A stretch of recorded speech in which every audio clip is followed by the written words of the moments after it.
NGOs पर सख्ती या आजादी पर वार?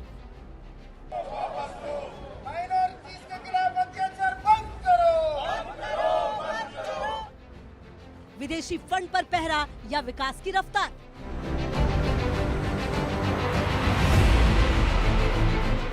एनजीओज की राह में नियमों की नई दीवार?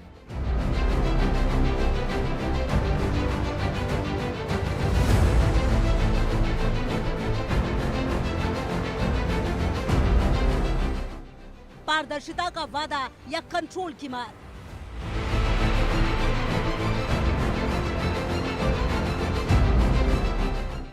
डीप स्टेट का एजेंडा, सरकार का डंडा?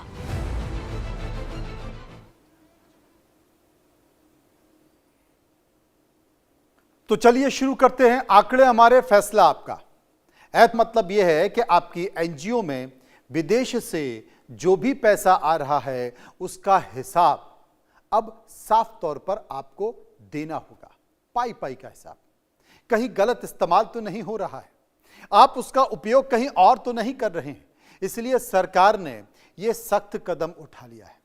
असल में सरकार यह मानती है कि देश में सरकार के खिलाफ लोगों में माहौल बनाने के लिए कुछ विदेशी शक्तियों का हाथ हो सकता है, और विदेशी शक्तियां ऐसी कि सामाजिक संस्थाओं को अपना हथियार बनाती हैं, सरकार के खिलाफ आक्रोश पैदा करती हैं।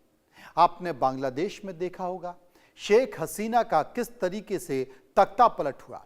नेपाल में देखा होगा कि वहां का जेनजी सड़कों पर उतर कर आया तो उसे किसने भड़काया। आपने ईरान को देखा होगा कि अमेरिका हमला करने के पहले वहां की जनता को किस तरीके से खमनेई के खिलाफ खड़ा कर देता है, और वही लोग जो खमनेई के खिलाफ खड़े होते हैं आज वो सारे के सारे खमनेई और उनके वारिस के साथ खड़े हो जाते हैं, ईरान के साथ खड़े हो जाते हैं। इसका मतलब पीछे कोई और था। इसलिए सरकार सतर्क रहना चाहती है, लेकिन सवाल यह है कि क्या हर एनजीओ शक के घेरे में है? क्या हर मदद के पीछे कोई साजिश हो सकती है? और दूसरी तरफ वो छोटे संगठन जो गांव से स्कूल चला रहे हैं, जो गरीबों तक दवा पहुंचा रहे हैं, क्या उनके लिए ये नियम मुसीबत बन जाएंगे? क्या अब कागज ज्यादा होंगे, काम कम होगा? क्या अब मदद से ज्यादा मंजूरी जरूरी होगी? या फिर यह भी सच है कि कुछ जगहों पर गड़बड़ी हुई, कुछ पैसों का हिसाब नहीं मिला, तो अब उसी को ठीक करने के लिए यह सख्ती लाई गई है। असली सवाल सीधा है कि यह कानून सफाई लाएगा या फिर सिस्टम में डर बढ़ाएगा। तो क्या सिर्फ कानून ही नहीं बल्कि मामला भरोसे का भी है, आजादी और जिम्मेदारी के बीच संतुलन का भी है, विदेश से आने वाले पैसे का है, और देश के अंदर काम करने वाले लोग और उनके बीच खड़ी सरकार की सख्त नजर है। यही आज सबसे बड़ी कहानी है। फिलहाल इस बिल पर अभी तक बहस को रोक दिया गया है, पर विपक्ष लगातार इस पर सवाल उठा रहा है। सरकार एनजीओ को कंट्रोल करना चाहती है और इस पर विवाद गहराता जा रहा है। सबसे बड़ा सवाल है कि सरकार विदेशी फंडिंग, ऐसी विदेशी फंडिंग जो शक के दायरे में है, उस पर ताला लगाना चाहती है। देशी फंडिंग पर पहरा है, और सबसे बड़ी बात है कि एफसीआरए में जो ट्विस्ट है उस ट्विस्ट को लेकर चर्चा हो रही है, संसद में बहस हो रही है। संसद में कार का होगा ऐसा विपक्ष आरोप लगा रहा है। पारदर्शिता की बात की जा रही है या कंट्रोल का गेम है, ये तो बाद में चलेगा, क्योंकि आरोप प्रत्यारोप के बीच बहुत सारी चीजें हैं जो निकल कर आ रही हैं। लेकिन आपको सबसे पहले आप बताते हैं कि एफसीआरए है क्या, यह जानना बहुत जरूरी है। एफसीआरए का मतलब क्या होता है, यह गौर से समझिए। एफसीआरए मतलब कि फॉरेन कंट्रीब्यूशन रेगुलेशन एक्ट, यह विदेशी फंडिंग को नियंत्रित करता है, यह उसको नियंत्रित करने वाला कानून है। भारत में एनजीओज ट्रस्ट में बाहर से जो आने वाला पैसा है उसकी निगरानी करता है। बिना रजिस्ट्रेशन के विदेशी फंड नहीं लिया जा सकता। देश की सुरक्षा और पारदर्शिता बनाए रखना कानून का उद्देश्य है। फंड का पैसा तय उद्देश्य के लिए ही खर्च हो, ये इस कानून की जिम्मेदारी है। जैसे सामाजिक सरोकार, सरकार को पूरी जानकारी और रिपोर्ट देनी होगी। नियम तोड़ने पर यह लाइसेंस रद्द हो सकता है, सस्पेंड हो सकता है। सरकार फंड पर पूरी तरह से निगरानी रखती है।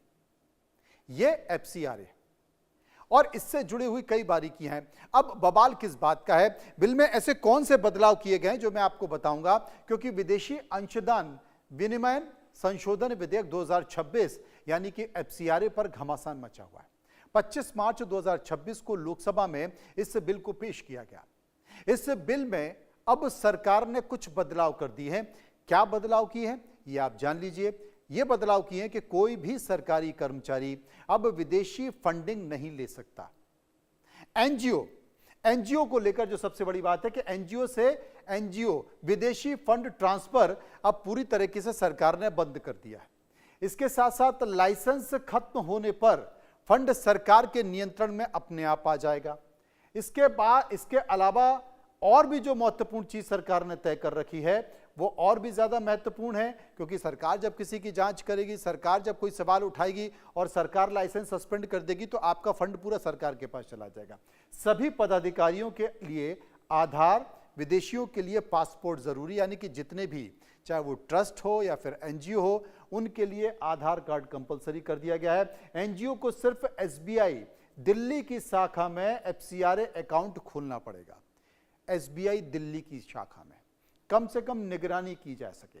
और एफसीआरए सर्टिफिकेट निलंबन की अवधि अब 360 दिन पहले 180 दिन था। 360 दिन पहले था, अब 180 दिन है। ये बदलाव किए गए हैं। एक बार जरा इस बिल को लेकर सरकार और विपक्ष ने क्या कहा है सुन लीजिए। They are telling lies about the FCRA. FCRA is all of funding for good cause, for the welfare of the people.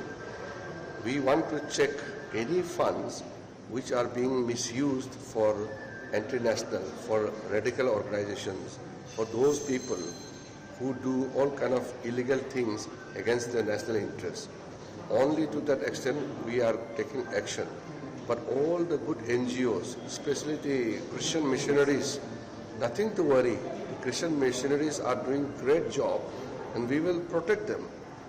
Only those frauds, those people who are involved in illegal acts, only they need to worry. Now suddenly we notice that an FCRA bill has been brought in. And what is interesting is there is only one organization that can get money from abroad. No other organization can get money from abroad except the RSS. Mr. Modi can get finance from abroad through Mr. Adani, and the RSS can get finance from abroad. Nobody else can get it. What is so special about the RSS? That they have special rules for them. They spread hatred, they spread anger, they divide people. So that is the way the BJP functions. Everything is done for Mr. Adani and Mr. Ambani or for their political organization. But if you're a common person, there is nothing for you. There is massive unemployment in Kerala. If you know a left front leader, if you're part of their organization, you can get access to the jobs. अगर हम देखेंगे किस तरह ये सरकार काम कर रही है तो लगातार ये हर संस्थाओं में नकल कसने का काम कर रही है। वो चाहती है कि सरकारी संस्थाएं हो चाहे गैर सरकारी संस्थाएं हो, इनके मन मुताबिक चले। इसीलिए ये अमेंडमेंट बिल लेकर आया जा रहा है। और जिस तरह से कैफ बिल भी जो आ रहा है, जहाँ पे ये हमारे जो सीपीआर, हमारे जो जवान हैं, जो हमारे बीएसएफ में जो फोर्सेस हैं, हमारे जो सीआरपीएफ के लोग हैं, जितनी भी सुरक्षा बल है पुलिस से रिलेटेड, इनके ऊपर भी जिस तरह नकेल कसने का काम कर रहे हैं, जिस तरह जिन लोगों ने अपनी जान गंवाई, चाहे वो बॉर्डर्स पे हो, चाहे वो नक्सलवाद के खिलाफ हो, जिन लोगों ने अपनी जानें गंवाई हैं, उनको डीमोटिवेट करने के लिए, उनको निरंतर मतलब उनके हक और सम्मान नहीं देने के लिए ये बिल लेकर आया जा रहा है। और इसी श्रेणी में ये जो फॉरेन रेगुलेशन बिल आ रहा है कॉन्ट्रीब्यूशंस का, मैं समझती हूँ ये भी कहीं ना कहीं गैर संस्थानिक संस्थाएं जो अच्छा काम कर रही है उसमें नकेल कसने का काम है सरकार कर रही है। अंतर क्या है एफसीआरए में पहले क्या हुआ और एफसीआरए में अब बदलाव क्या हुआ, इन दोनों में अंतर क्या है आपको गौर से बताता हूं, आपको समझ में आ जाएगा। पहले क्या था, पहले केवाईसी नियम ढीले थे, आप किसी भी बैंक में खाता खोल सकते थे, एनजीओ को कम कड़े थे, बहुत सख्त नहीं थे। अब क्या हुआ है, आधार अनिवार्य कर दिया गया है। वो आधार जिस पर अभी मतदान भी नहीं कर सकते थे, लेकिन यहां पर आधार अनिवार्य कर दिया गया है। इसके अलावा सिर्फ एसबीआई में आपको खाता खोलना पड़ेगा, किसी और बैंक में नहीं। फंड ट्रांसफर बैन है, ज्यादा सख्ती और नियंत्रण भी की गई है। ये बदलाव यहां पर किए गए हैं, इसलिए इस तरह की चीजें जो कि विपक्षी पार्टियां आरोप लगा रही हैं कि साहब शिकंजा कसने की कोशिश की जा रही है। अब ये ज़रूरत क्यों पड़ी, ये जान लीजिए कि बिल में अगर सरकार ने बदलाव किया है तो ये ज़रूरत क्यों पड़ी है। असल में विदेशी फंड के दुरुपयोग पर रोक लगाना सरकार चाहती है। पैसे का गलत इस्तेमाल हो उसके लिए सरकार ने यह नियम बनाया है। राष्ट्रीय सुरक्षा के लिए, जिसका जिक्र मैं कर रहा था कि कई ऐसी एनजीओ हैं जो राष्ट्र में लॉ एंड ऑर्डर या तमाम सारी चीज़ों में दखल देती हैं, उसका दुरुपयोग ना हो इसके लिए देश के अंदर प्रभाव और दखल को रोकने के लिए ऐसा किया गया है। पारदर्शिता बढ़ाने के लिए किया गया है। पैसा कहां से आया और कहां पर खर्च हुआ इसकी भी साफ जानकारी मिले। और सबसे बड़ी बात है कि जो धर्मांतरण देश में हो रहा है, चाहे वो ईसाई मशीनरियां कर रही हैं या फिर मदरसों के जरिए हो रहा है, धर्मांतरण में जो संदिग्ध गतिविधियां हो रही हैं धर्मांतरण के लिए पैसे की, उसके रोकने की बात की जा रही है। इसके साथ साथ सरकार का दावा है कि कुछ एनजीओज फंड का गलत इस्तेमाल कर रहे हैं। फंड फ्लो पर निगरानी रखी गई है। एक ही बैंक में अगर अकाउंट होगा तो निगरानी आसान हो जाएगी और उस बैंक को बहुत गंभीरता से पता होगा कि कौन सा पैसा कहां जा रहा है। इसके साथ साथ एनजीओज में जवाबदेही बढ़ जाएगी। हर संस्था अपने खर्च और काम के लिए जिम्मेदार रहेगी।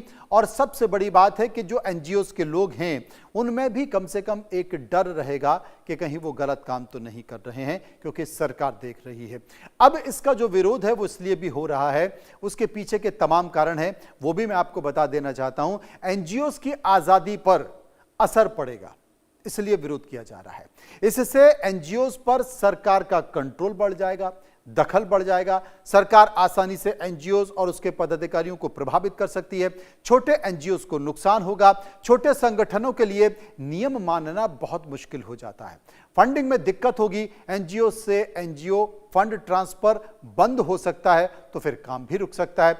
ज्यादा सख्त नियम, आधार, बैंक और कागजी प्रक्रिया बढ़ने से एनजीओ के लोग परेशान हो सकते हैं। सरकारी ताकत बढ़ने का डर और लाइसेंस रद्द, सस्पेंड करने से सरकारी शक्ति बढ़ जाएगी एनजीओ की। ये यहां पर एक बड़ी चिंता बताई जा रही है। अब लगातार दोनों के बीच टकराव भी है। हालांकि आपने बयान के तौर पर समझ लिया, लेकिन सरकार कहती है कि पैसा साफ तरीके से इस्तेमाल होगा, गड़बड़ी पर रोक लगाना आसान होगी, पैसा देश के खिलाफ इस्तेमाल नहीं होगा और एनजीओज ज्यादा जिम्मेदार बनेंगे। विपक्ष क्या कहता है? विपक्ष कहता है कि जो एनजीओज हैं उन पर दबाव बढ़ जाएगा, छोटे एनजीओज को नुकसान होगा, सरकार का कंट्रोल ज्यादा हो जाएगा, असहमति की आवाज दब जाएगी, अभिव्यक्ति की आजादी कम हो जाएगी। कब कब एक्शन हुआ इस पर भी नजर डाल देते हैं।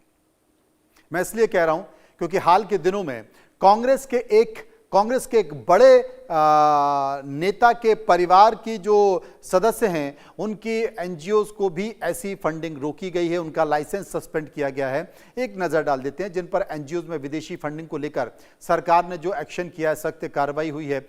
अब तक जो जानकारी है, मई 2024 में सरकार ने 6 एनजीओज के लाइसेंस रद्द किए हैं क्योंकि वो लालच देकर धर्म परिवर्तन का काम कर रहे थे। सितंबर 2020 में 13 एनजीओज के लाइसेंस रद्द किए गए। धर्म के नाम पर विदेशी फंडिंग ले रहे थे। आदिवासी क्षेत्रों में धर्मांतरण का आरोप उनके ऊपर लग रहा था। 2014 से 2020 तक 19,000 एनजीओज के लाइसेंस रद्द किए गए हैं।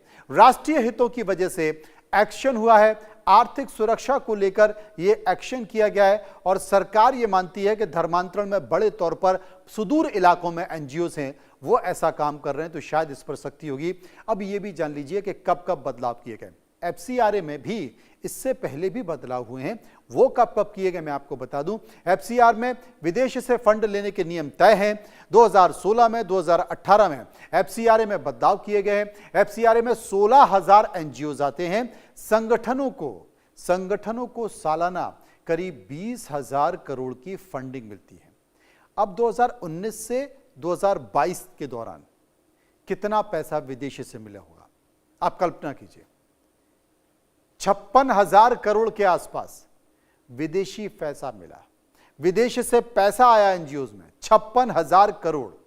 तो आप समझिए कि कितनी बड़ी ये राशि है। अब इसी को लेकर हम जनता के बीच गए, हमने लोगों से कुछ सवाल पूछे, जो सवाल पूछे और उनकी जो राय निकल कर आई वो आपके सामने। पहला सवाल जो हमने लोगों से पूछा, एफसीआरए से सरकार का एनजीओज पर सख्ती बढ़ाना क्या सही कदम है, इस पर आपकी राय क्या है? अब जो राय निकल कर आई, देखिए 47% लोगों ने कहा देश हित में यह जरूरी है, 10% लोगों ने कहा नहीं ज्यादा नियंत्रण है, 36% लोगों ने कहा संतुलन होना चाहिए और 7% इस पर कुछ भी कहना नहीं चाहते। एक और सवाल जो हमने लोगों से पूछा, सभी विदेशी फंड को सिर्फ एसबीआई में, एसबीआई के एक खाते में रखने का नियम कितना सही है? तो जो राय निकल कर आई, करीब 42% लोगों ने कहा यह पारदर्शिता को बढ़ाएगा, 26% ने कहा आवश्यक प्रतिबंध है, 23% लोग कह रहे थे इससे प्रक्रिया जटिल हो जाएगी, लोग परेशान होंगे, और 9% कुछ भी नहीं कहना चाहते थे। सर्वे का एक और सवाल जो हमने लोगों से पूछा, एक एनजीओ से दूसरे एनजीओ को फंड ट्रांसफर पर रोक क्या सही कदम है? 27% लोग बोल रहे थे कि इससे दुरुपयोग रुकेगा, 35% लोगों ने कहा कि काम प्रभावित होगा, 33% लोगों ने कहा हाँ ठीक किया, और 5% इस पर कुछ भी कहना नहीं चाहते थे। सर्वे का एक और सवाल, चौथा सवाल जो हमने लोगों से पूछा कि आपको लगता है कि इस बिल से एनजीओ सेक्टर की स्वतंत्रता प्रभावित होगी? लोगों की राय, 31% लोगों ने कहा, 31% लोगों ने मांगा कि काफी हद तक प्रभावित होगी, 28% ने कहा कोई असर नहीं पड़ेगा, 36% ने कहा थोड़ा बहुत, और 5% इस पर कुछ भी कहना नहीं चाहते थे। सर्वे का एक और सवाल, क्या विदेशी फंडिंग पर पूरी तरह से बैन लगना चाहिए? अब लोगों की राय, क्या विदेशी फंडिंग पर पूरी तरह से बैन लगना चाहिए? 54% ने कहा बिल्कुल बैन लगना चाहिए, बंद होना चाहिए, 36% ने कहा नहीं बस सख्त नियम होने चाहिए, 9% कह रहे थे कि खुली छूट होनी चाहिए, और 1% लोग ऐसे थे जो इस पर कुछ भी कहना नहीं चाहते। चूंकि इसमें बड़ा बवाल हो रहा है इसलिए ये चर्चा करना जरूरी था। मेरे साथ कुछ मेहमान जुड़ गए हैं, मैं आपका परिचय करा देना चाहता हूं। अश्वनी शाही बीजेपी नेता मेरे साथ मौजूद हैं, कांग्रेस नेता अजय वर्मा मेरे साथ मौजूद होंगे, उनसे हम चर्चा करेंगे। श्रुति दास गुप्ता विदेशी मामलों की जानकार मेरे साथ होंगी, और अंबर जैदी सोशल एक्टिविस्ट मेरे साथ होंगी। सबसे पहले मैं श्रुति दास गुप्ता के पास चलूंगा क्योंकि ये विदेशी फंडिंग का मामला है। श्रुति जी, कहीं ना कहीं जब विदेशी फंडिंग की बात आती है, एफसीआरए की बात आती है, स्वयंसेवी संस्थाओं की बात आती है, तो बहुत सारे मामलों में डर भी लगता है। डर इस बात का लगता है कि चाहे वो भारत में हो या भारत के बाहर हो, तमाम ऐसे उदाहरण हमारे सामने बने हुए हैं कि किसी भी देश में जब तख्ता पलट किया जाता हो या उस देश पर हमला किया जाता हो तो सबसे पहले वहां की सरकारों के खिलाफ एक माहौल बनाने की कोशिश की जाती है। हमने ये बांग्लादेश में देखा, हमने ये नेपाल में देखा, और हमने ये ईरान में भी देखा कि खमेनी की इमेज खराब करने के लिए वहां किस तरीके से लोगों को सड़कों पर उतारा गया, हंगामा क्रिएट किया गया। वही सारे लोग खमेनी के समर्थन में आ गए, उनके बेटे के समर्थन में आ गए और अमेरिका के खिलाफ लड़ना चले गए। मेरा इशारा डीप स्टेट पर है, और डीप स्टेट आसानी से सबसे पहले अपना हथियार किसी को बनाता है तो उन्हीं संस्था को बनाता है। मनोज जी, नमस्कार आपके और आपके दर्शकों को। कि इसके अंदर एक सबसे बड़ा हमारा प्रॉब्लम एफसीआरए के अंदर यही आता है कि foreign national governments, foreign national organisations, religious हों या नॉन रिलीजियस हों, वो अपने फंड्स फनल करती हैं फॉर स्पेसिफिक कॉजेज, और वो जो है इंडिया की सॉवरेनिटी को हर्ट करती है। 2022 में सुप्रीम कोर्ट का भी एक जजमेंट है जिसमें उन्होंने कहा है कि ये जो रिलीजियस कन्वर्जन्स चल रहे हैं, ये जो एफसीआरए फंडिंग्स चल रही हैं, इसको अगर आपने कंट्रोल नहीं किया तो आपके अंदर सॉवरेनिटी, नेशनल इंटीग्रिटी पे हर्ट हो सकता है। अभी हाल फिलहाल में इलाहाबाद कोर्ट वगैरह बाकी सबने भी यही नोट किया है, झारखंड के कोर्ट ने भी नोट किया है कि ट्राइबल्स के अंदर कन्वर्जन का रेट बहुत ज्यादा चल रहा है, और ये कन्वर्जन्स नेचुरल या ऑर्गेनिक नहीं है। ये एक पूरे कमजोर स्तर के जो लोग हैं आर्थिक तौर से, उनको पैसे का लालच, एजुकेशन का लालच, ये सब देकर करवाया जाता है। पर ये चीज एक छोटा हिस्सा है कंपेयर टू ये फंड्स को जब आप रीसर्कुलेट करते हो, अनयूज्ड फंड्स को रीसर्कुलेट करते हो दूसरे एनजीओज के थ्रू, और उसके द्वारा जो आप पेड प्रोटेस्टर्स जो देखते हैं, जो हर प्रोटेस्ट में जो प्रोफेशनल प्रोटेस्टर्स जो हम देखते हैं आ रहे हैं, हर प्रोटेस्ट में जाके खड़े हो जाते हैं, उन पेड प्रोटेस्टर्स को किस तरह से पाला जाता है इस एफसीआरए के थ्रू, ये भी एक बड़ी समस्या है। प्रोटेस्ट करवाने के लिए अगर आप 3 से 4% किसी भी देश के अंदर अगर आप 3 से 4% पॉपुलेशन को हिला सके प्रोटेस्ट के लिए, तो गवर्नमेंट को मजबूर होकर अपना कोई भी कदम पीछे लेना पड़ता है। ये आपने सीएए, एनआरसी, फार्म लॉज, इन सब के अंदर देख लिया। पूरे देश में आग नहीं लगी थी, सिर्फ वो 3 से 4% को आप मोबिलाइज कर पाए और इसीलिए गवर्नमेंट को पीछे आना पड़ा। ये एफसीआरए रूल्स जो है, जो इस वक्त जो अमेंडमेंट आ रही है, ये एक क्लॉज को पर्टिकुलरली आइडेंटिफाई करके टारगेट करता है। वो क्लॉज ये है कि अगर आपका एफसीआरए लाइसेंस एक्सपायर हो गया है, या आपने उसको रजिस्टर नहीं किया है, या वो आपका सस्पेंड हो गया है परमानेंटली, तो इन सब के अंदर जो आपके एसेट्स हैं वो एक पर्टिकुलर अथॉरिटी के अंदर जाएंगे।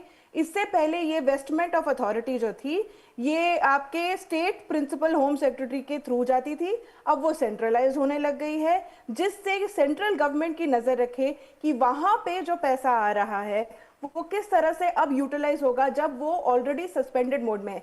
तो कहीं वो प्रॉपर्टी बेच के दोबारा से कुछ और ना कर दिया जाए, ट्रांसफर ऑफ हैंड्स ना हो जाए। ये प्रोटेस्ट जो हैं ये आगे जाके किसी भी देश को हार्म पहुंचाते हैं, और इन प्रोटेस्ट को पैसा कहां से आता है ये रोकने के लिए फॉरेन फंडिंग को ट्रैक करना और उसकी यूटिलाइजेशन को ट्रैक करना बहुत इंपॉर्टेंट हो गया है। और एफसीआरए का जो बिल का ये वाला अमेंडमेंट है उसके एक छोटे संस्थाओं से जुड़ी हुई है। अंबर जैदी, आप क्या मानती हैं? हाँ, मुझे आपकी आवाज नहीं आ रही क्लियर, क्या अगर आप सवाल रिपीट करेंगे? अंबर जैदी, जिस तरीके से एफसीआरए को लेकर सरकार ने नियमों में परिवर्तन किया है, कई सारी सख्तियां की हैं, क्या आप मानती हैं, क्योंकि तमाम ऐसी विपक्षी पार्टियों के नेता ये मान रहे हैं कि सरकार संस्थाओं पर नकेल कसना चाहती है, उनकी स्वतंत्रता को रोकना चाहती है? देखिए, मैं इस पर यही कहना चाहती हूँ क्योंकि मैं खुद एक एनजीओ रन करती हूँ और हमारा बहुत पुराना एनजीओ, लेकिन यहाँ पर जब इस बिल की बात आती है एफसीआरए 2026 की, तो ये बिल किसी एनजीओ के खिलाफ नहीं है, ये सिर्फ और सिर्फ मिसयूज के खिलाफ है। एफसीआरए का पर्पस ये है कि फॉरेन फंडिंग को रेगुलेट किया जाए, और ऑब्जेक्टिव भी साफ है यहाँ पर कि जो नेशनल इंटरेस्ट है उसको प्रोटेक्ट करना। अभी बहन जी ने पूरी बातें बताई और सारी चीजें हम लोग कई सालों से ऑब्जर्व करते आ रहे हैं। झारखंड और जो इलाहाबाद कोर्ट में ऑब्जर्वेशंस थी, लगातार स्टेट गवर्नमेंट्स को उन्होंने कहा कि भाई आप ध्यान दीजिए, देखो राज्य में बहुत बड़ा उसकी सॉवरेनिटी को, साथ ही साथ जो कल्चर और सारी चीजें इम्बैलेंस हमें एक डेमोग्राफिक नजर आ रहा है, उस पर बड़ा नुकसान है। तो सरकार का यहाँ पे स्टैंड बिल्कुल क्लियर है कि फॉरेन फंडिंग आए, लेकिन किसी भी तरह की एजेंडा ड्रिवन फंडिंग यहाँ पर नहीं चलेगी। तो देश हमारा डेमोक्रेटिक है, हम मानते हैं, लेकिन किसी भी तरह का फॉरेन जो इंटरफेरेंस है उसको हम अलाउ नहीं कर सकते डेमोक्रेसी के नाम पर। यहाँ पर बेसिक सी चीजें हैं, हमको भी इस तरह का जब एसबीआई में अकाउंट खुलवाना पड़ेगा। अगर आपका कोई एजेंडा नहीं है तो आपको एसबीआई में या फिर जो सरकार अमेंडमेंट्स कर रही है उनको फॉलो करने में क्या परेशानी है? आपका पर उद्देश्य नहीं है, कोई भी आपका अल्टरनेटिव मोटिव नहीं है। आप देखिए, लेटेस्ट एग्जांपल आपके सामने पंजाब है। पंजाब में आपको पग वाले सरदार मिलेंगे, जबकि सिक्खी का बेसिक जो टेनेट्स है आपको 5 का फॉलो करने, लेकिन वो 5 का भी फॉलो करते हैं, लेकिन सारे के सारे क्रिश्चियन है, उनको लियोर किया जाता है कि भाई आपको यूएस, कनाडा का, ऑस्ट्रेलिया का वीजा मिलेगा। वैसे ही आप दूसरे ट्राइबल इलाकों में जाएं तो जो बेचारे गरीब लोग हैं उनको खाने का, बच्चों के स्कूल में एडमिशन का लालच देकर ये सारी चीजें लियोर करके उनका धर्म परिवर्तन कराया जाता है, और ये बड़े स्तर पर चल रहा है। तो क्या आप ये कहते हैं कि हम हमारे देश में फॉरेन इन्फ्लुएंस को किसी भी तरह से कंट्रोल ना करें और ना ही हमारी नेशनल सिक्योरिटी को उस पे कोई ध्यान दे, पूरी तरह से ताक में रखकर ये सारा कुछ चलने दें क्योंकि हम डेमोक्रेटिक है और हम बहुत ज्यादा सेक्युलर है? बिल्कुल नहीं। आज सरकार, हमने बीते सालों में कितने सारे आंदोलन देखे। क्या आपको लगता है कि जो किसान आंदोलन हुआ, जो शाहीन बाग हुआ, ये सारी चीजें फॉरेन फंडेड नहीं थी? लाखों लोग सड़कों पर बैठ जाते लेकिन उसका नतीजा कुछ नहीं निकलता। तो हमको हमारे देश में किसी भी तरह की इस तरह से मोबिलाइजेशन करना, राष्ट्रीय सुरक्षा को किसी भी तरह का खतरा होना, हमको ये प्रोटेक्ट करना होगा। सरकार अपनी जिम्मेदारी बखूबी निभा रही है। अगर किसी भी तरह का फॉरेन इन्फ्लुएंस है अजय वर्मा जी, तो बिल्कुल सरकार एकदम सही काम कर रही है। अगर कोई भी इस तरह का कोई भी ऑब्जेक्टिव, अगर आपको लगता है कि भाई आपके खिलाफ सरकार ने कुछ गलत किया है तो आप बिल्कुल कोर्ट जा सकते हैं, आप उसको चैलेंज कर दीजिए। अजय वर्मा, तो ये अजय हो हल्ला मचाने का कोई मतलब अजय नहीं है। वर्मा, अजय वर्मा, आपकी राय। देखिए मनोज जी नमस्कार जी, आपको, देश के नमस्कार। दर्शकों को। और देखिए एफसीआरए जो कुछ सिलेक्टेड परसेंट लोग, जो 85 करोड़ लोग 5 किलो अनाज पे आश्रित है, वो नहीं जानते एफसीआरए का मतलब जी, क्या ये फॉरेन कंट्रीब्यूशन रेगुलेशन एक्ट क्या है या विदेशी अंशदान विनिमय अधिनियम क्या है।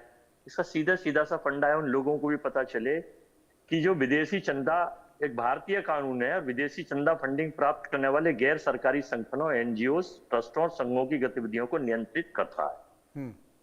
अब मैं ये बताना चाहता हूं आपको कि इसका अपोजिशन ही विरोध नहीं कर रहा। अपोजिशन भी 32% और 30% से तो सरकार बना रखी है देश की सरकार ने।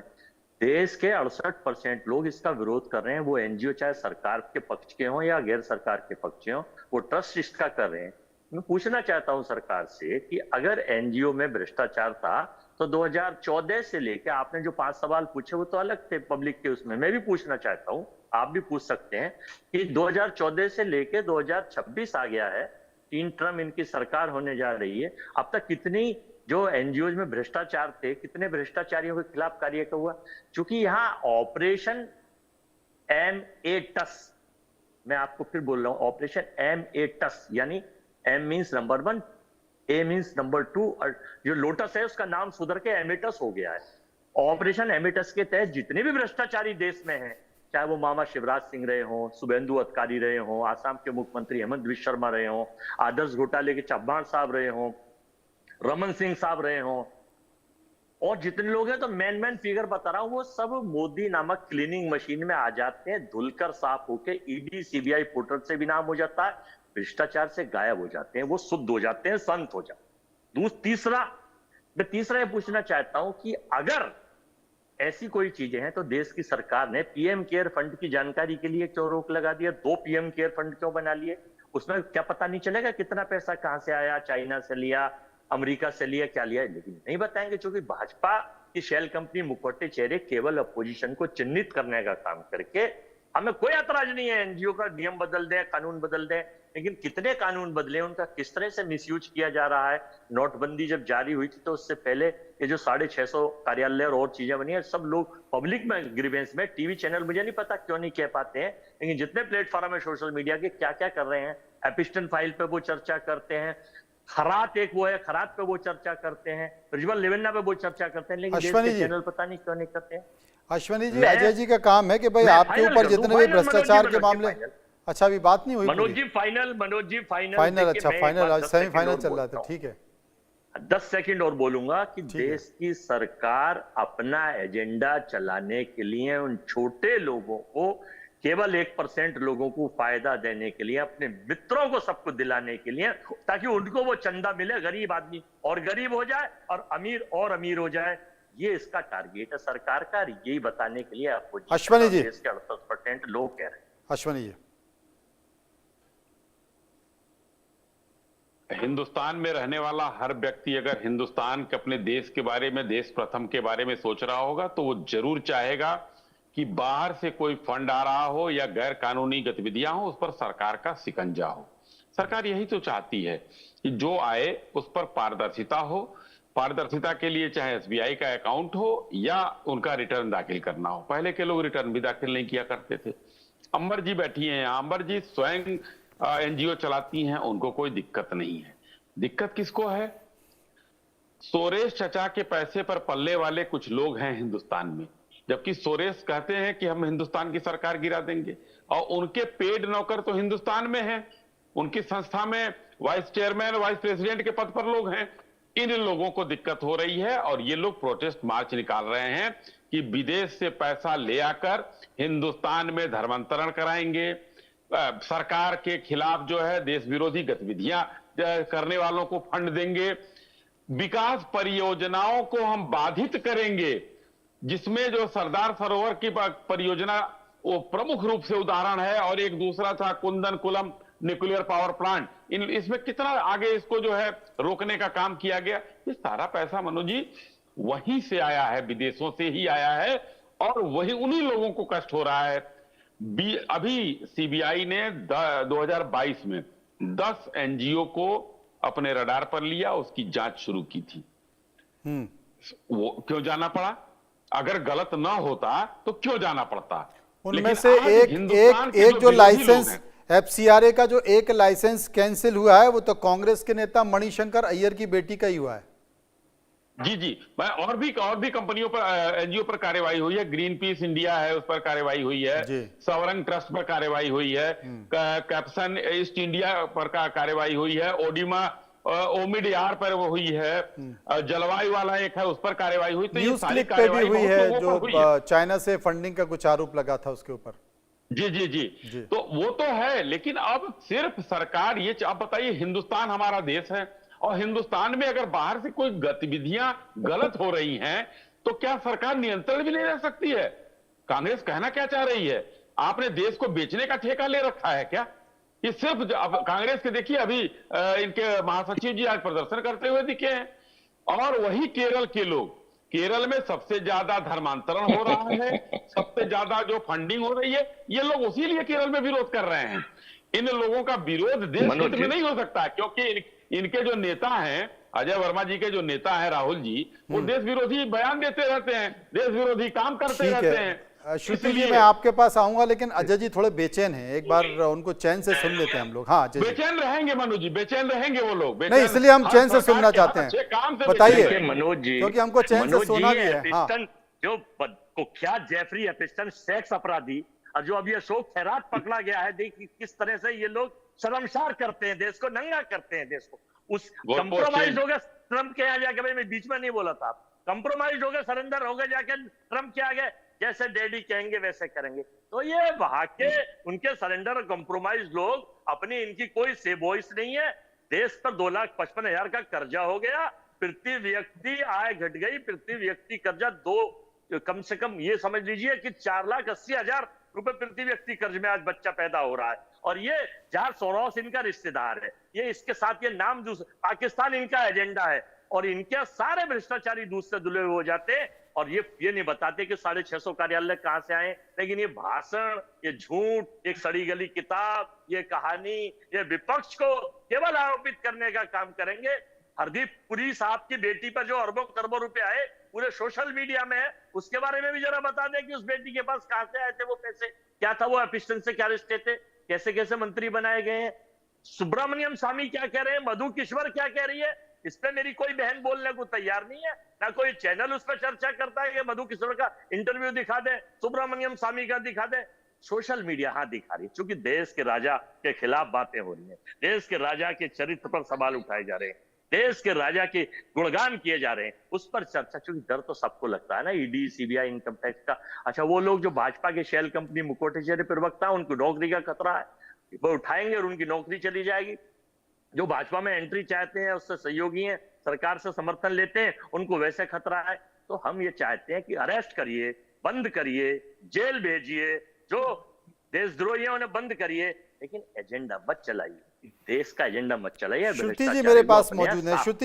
श्रुति जी, अजय वर्मा जी कह रहे हैं कि ये देश का एजेंडा चलाना चाहते हैं, सरकार एक एजेंडा चलाना चाहती है, उसमें अभिव्यक्ति की आज़ादी को दबाना चाहती है, आज़ाद को दबाना चाहती है। और हमने अक्सर करके देखा है कि तमाम जो संस्थाएं हैं, स्वयंसेवी संस्थाएं हैं, सामाजिक इस तरह की संस्थाएं जिनको फंडिंग मिलती है, चाहे वो फंडिंग यहाँ की हो या बाहर की हो, ज़्यादातर जो प्रोटेस्ट होते हैं, ज़्यादातर जो इस तरह के विरोध प्रदर्शन होते हैं, उसमें एनजीओ पार्टिसिपेट ज़्यादा करता। हमने एक समय देखा है जंतर मंतर पर किस तरीके से।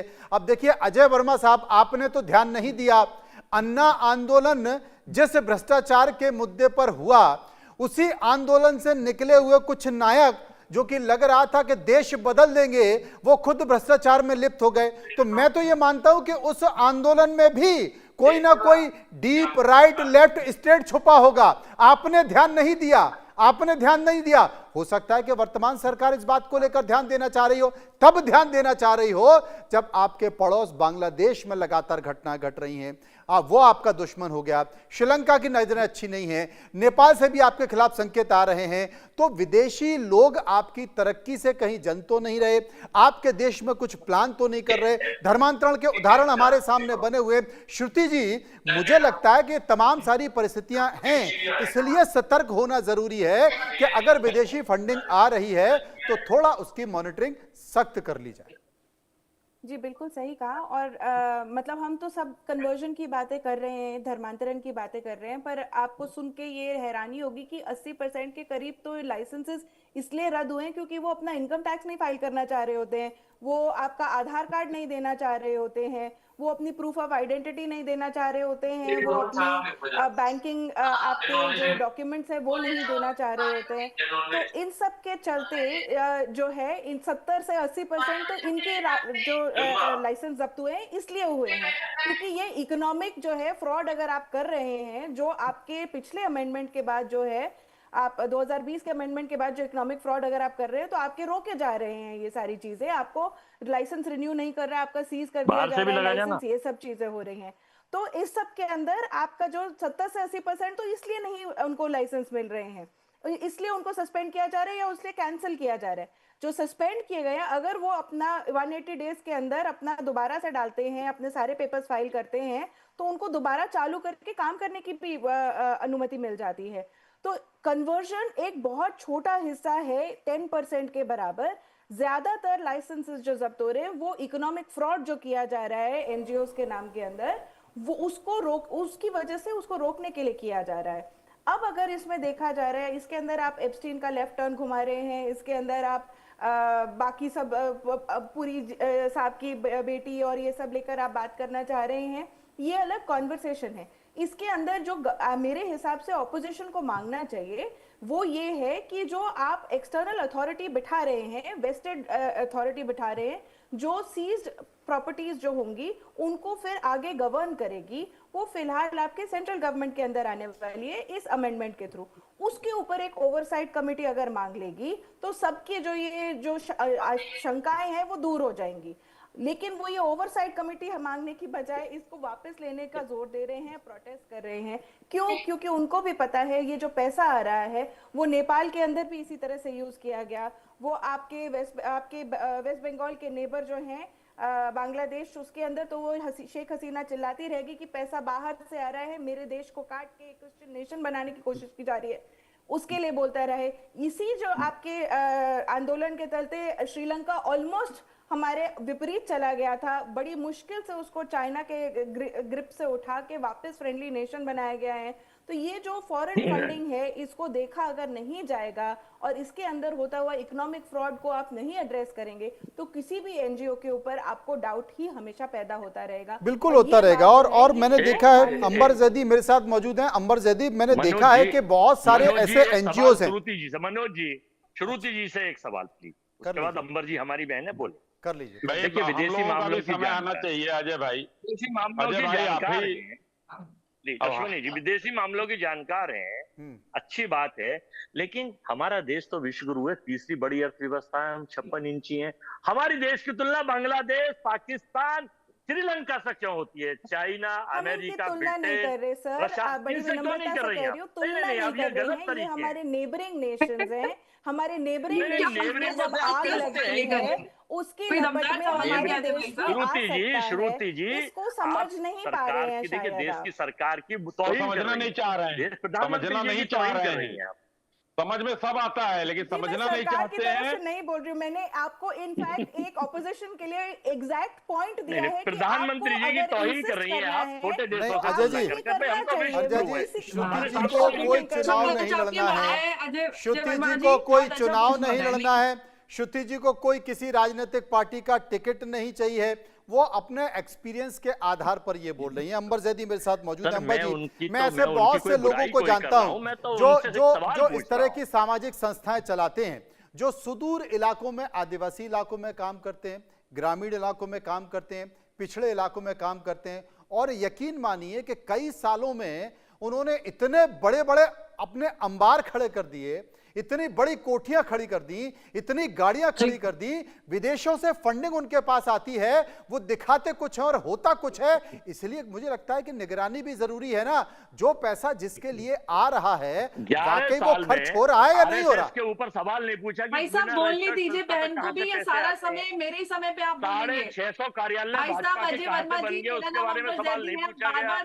1200 करोड़ का एक कार्यालय दिल्ली में बना है, मैं समझ में नहीं आता कि इसके ऊपर कभी चर्चा नहीं होती है। मेरे समय पे बोल रहे हैं।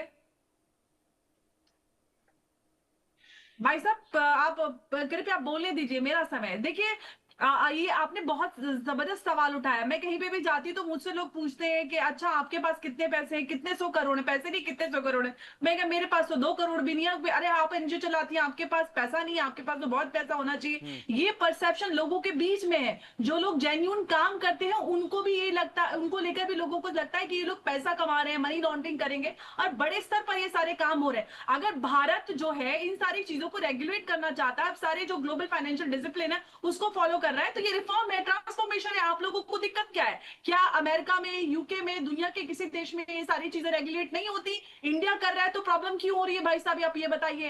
चैरिटी के नाम पर आप फॉरेन इन्फ्लुएंस को या फॉरेन पॉलिसी जो दूसरे में हो रही है हम उसको यहाँ पर तो नहीं चलने देंगे ना। इंडिया सॉवरेन है, स्पॉन्सर्ड नहीं है। क्लियर मैसेज है। अगर आप हमारे देश में फॉरेन एजेंडा चलाएंगे और सोशल वर्क की आड़ में अगर आप देश तोड़ने की चाहत रखते हैं तो ये तो बिल्कुल नहीं होगा। आज के 2026 में ये सारी चीजें बहुत बार हो चुकी है, बहुत ज्यादा हो चुकी है और लगातार हो रही है। यहाँ तक कि जो हमारी सबसे ज्यादा सेक्युलर माने जाने वाले संस्थान हमारी जुडिशरी तक इन सारी चीजों को ऑब्जर्व कर रही है और स्टेट गवर्नमेंट्स को लगातार नोटिस कर रही है कि भाई आप इस चीज पे ध्यान दीजिए। राज्यों की जो कल्चर है, जो डेमोग्राफी है वो खतरे में, आप इस पर ध्यान दीजिए। खासतौर से जो हमारे सीमावर्ती राज्य हैं, आप विपक्ष में बैठे हैं, बहुत अच्छा काम है। आप जो मूल मुद्दे हैं, इंपॉर्टेंट मुद्दे हैं, उन पर सवाल उठाए। लेकिन ये कहां की बात आ गई कि आप बिल्कुल आप देश की जो सुरक्षा है और जो सारी चीजें उनको आप बिल्कुल दरकिनार कर देते हैं, देश विरोध में खड़े हो जाते हैं। मुझे तो समझ में नहीं आता कि किस तरह की बात हो रही है। डिबेट कोई एनजीओ वर्सेस गवर्नमेंट नहीं है, ये डिबेट है India versus foreign influence. Simple सी बात है। अगर आप भारत के डेवलपमेंट के लिए काम कर रहे हैं तो गवर्नमेंट आपके साथ है, हर एनजीओ के साथ है, किसी को कोई दिक्कत नहीं है। लेकिन अगर आप फॉरेन फंडिंग के थ्रू भारत में एक नैरेटिव मैनिपुलेट करना चाहते हैं तो ये सारी चीजें नहीं होती है। एफसीआरए अमेंडमेंट बिल्कुल क्लियर मैसेज है, ट्रांसपेरेंसी बरतिए या फिर सीधे निकल जाइए। अजय जी आप जो पूछ रहे थे, तो जाइए। अजय जी आप जो पूछ रहे थे वो सवाल मैं अश्वनी जी से पूछ लेता हूं। अश्वनी जी ये कह रहे हैं कि साहब आरएसएस ने तो अपने फंड का हिसाब किताब आज तक नहीं दिया है। कहां से इतने बीजेपी के कार्यालय बन गए, इतना पैसा खर्च कहां हो गया? पहले वो घर में तो झांक कर देख लें, बाहर की बात बाद में कर लेंगे। मैं उसका भी जवाब देता हूं मनु जी, लेकिन पहले अजय जी ने कई चीज कहा। 80% लोग एफसीआरए के बारे में जानते नहीं और 68% लोग विरोध कर रहे हैं। तो जब जानते नहीं तो विरोध कैसे हो रहा है? इन्होंने कहा, यानी कि झूठ बोलना। देश के लिए अगर ये सरकार कुछ भी करेगी तो मैं आपको थोड़ा सा एक उदाहरण देता हूं कि पहले रामायण और उस काल में द्वापर त्रेता में यज्ञ होता था, बड़े शुद्धिकरण है उसके लिए। तो यज्ञ के किनारे मारीच और सुबाहु और सब मरवाने लगते थे। उनको दर्द होता था कि शुद्ध हो जाएगा मामला तो गड़बड़ हो जाएगा। तो ये मारीच और सुबाहु यही है। ये लोग जो है बिलबिलाना शुरू। इन्होंने कहा सोरेश हमारे चचा है, लेकिन इनकी जो मालकिन है मैडम सोनिया जी, नौकरी उनको वो करती थी वाइस प्रेसिडेंट उसके एसपीएल एपी में। बाकी का दूसरे सवाल का जवाब और दे दीजिए, समय खत्म हो रहा है। दे रहा हूं जो इनका कहना है कि हमने एक पैसे का चरण छूटे हैं। आशाराम बापू को नहीं बोलेंगे एनजीओ पे, उनकी एनजीओ की जांच नहीं होगी। हेमंत विश्व शर्मा की मैडम की एनजीओ की जांच नहीं होगी। शुभेंदु अधिकारी की मैडम की एनजीओ की जांच नहीं होगी। और यहाँ बैठकर किताब लेके बैठ गए एपिस्टन फाइल के आरोपी के चेलों के चेले, एपिस्टन फाइल के आरोपी के चेलों के चेले, प्रज्वल रेवन्ना के हाथ मजबूत करने वाली पार्टी के प्रवक्ता उसका जवाब नहीं देंगे कि हेमंत विश्व शर्मा की धर्मपत्नी की एनजीओ की जांच नहीं होगी। सिवाय इसके की एजेंडा चलाकर ये देश के साथ गद्दारी करते हैं, ये देश को बेचने का काम कर रहे हैं। केवल अडानी को बढ़ाना चाहते हैं, केवल अडानी को बढ़ाना चाहते हैं। उसी को हम धीरे धीरे सुधार रहे हैं। चलिए समय खत्म हो गया, फिर कभी चर्चा करेंगे। लेकिन कुल मिलाकर एफसीआरए वो एक ऐसा कानून है जो विदेशों से आए हुए पैसे की निगरानी करना चाहता है। अपने अपने तर्क हैं, सत्ता का अलग तर्क है, विपक्ष का अलग तर्क है, लेकिन इन सब के बीच सरकार की नजर इस बात को लेकर है कि विदेशी फंडिंग कहां आ रही है और कहां जा रही है। अब थोड़ा सख्ती हो गई। बहुत बहुत शुक्रिया करेंगे सभी लोगों का जो विस्तार से मेरे साथ इस मुद्दे पर चर्चा कर रहे थे।